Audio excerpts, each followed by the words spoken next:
पंजाब और खैबर पख्तूनख्वा में इंतखाबात की तारीख के ऐलान में ताखीर पर चीफ जस्टिस का खुद नोटिस। 9 रुकनी लार्जर बेंच केस की आज समाअत करेगा। सुप्रीम कोर्ट के एलामिये के मुताबिक देखा जाएगा कि इंतखाबात की तारीख देना किसका इख्तियार और आईनी फरीजा है। फेडरेशन और सूबों की आईनी जिम्मेदारी क्या है।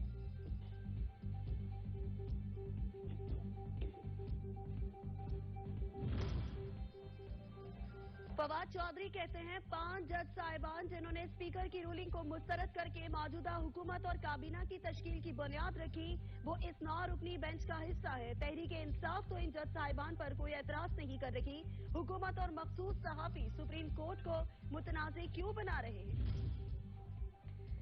मरी की अदालत ने अवामी मुस्लिम लीग के सरबराह शेख रशीद के खिलाफ कार्य सरकार में मुदाखलत के केस में लाइसेंस असलहा की सुपरदारी से मुतालिक दरख्वास्त पर फैसला महफूज कर लिया। 3 बजे फैसला सुनाया जाएगा।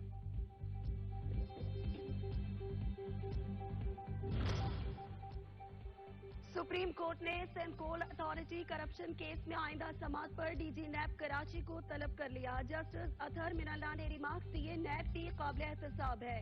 नैब तहकीकात मुकम्मल करने में ताखीर नहीं कर सकती। अदालत ने नैब इक़दामात का एहतसाब करना है। नैब गैर जरूरी तौर पर मुल्जिमान को हिरासा न करे।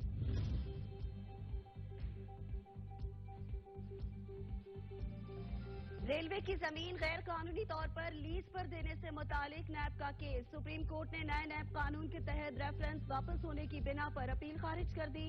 चीफ जस्टिस ने रिमार्क्स दिए कि मामला रेलवे की जमीन का था, लेकिन क्या करे, कानून कानून है। लाहौर हाई कोर्ट में तोशाखाना की तफसीलात फराहमी से मुतालिक केस की समाअत। अदालत ने हुकूमत से 2002 से कबल का तोशाखाना रिकॉर्ड तलब कर लिया। अटॉर्नी जनरल ने अदालत को आगाह किया कि विफाकी काबीना ने 2002 से अब तक तोशाखाना का रिकॉर्ड ओपन कर दिया है। पहले का रिकॉर्ड कंप्यूटराइज नहीं किया जा सका। सदर ममलिकत आरिफ अलवी ने फाइनेंस सप्लीमेंट्री बिल 2023 की मंजूरी दे दी। सदर आरिफ अलवी की जानिब से फाइनेंस सप्लीमेंट्री बिल 2023 की मंजूरी आइन के आर्टिकल 75 के तहत दी गई।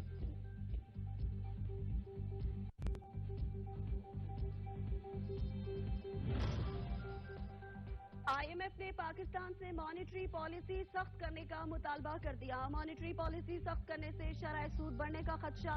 IMF की जानिब से महंगाई के हिसाब से मॉनेटरी पॉलिसी में सख्ती के लिए दबाव दिया जा रहा है।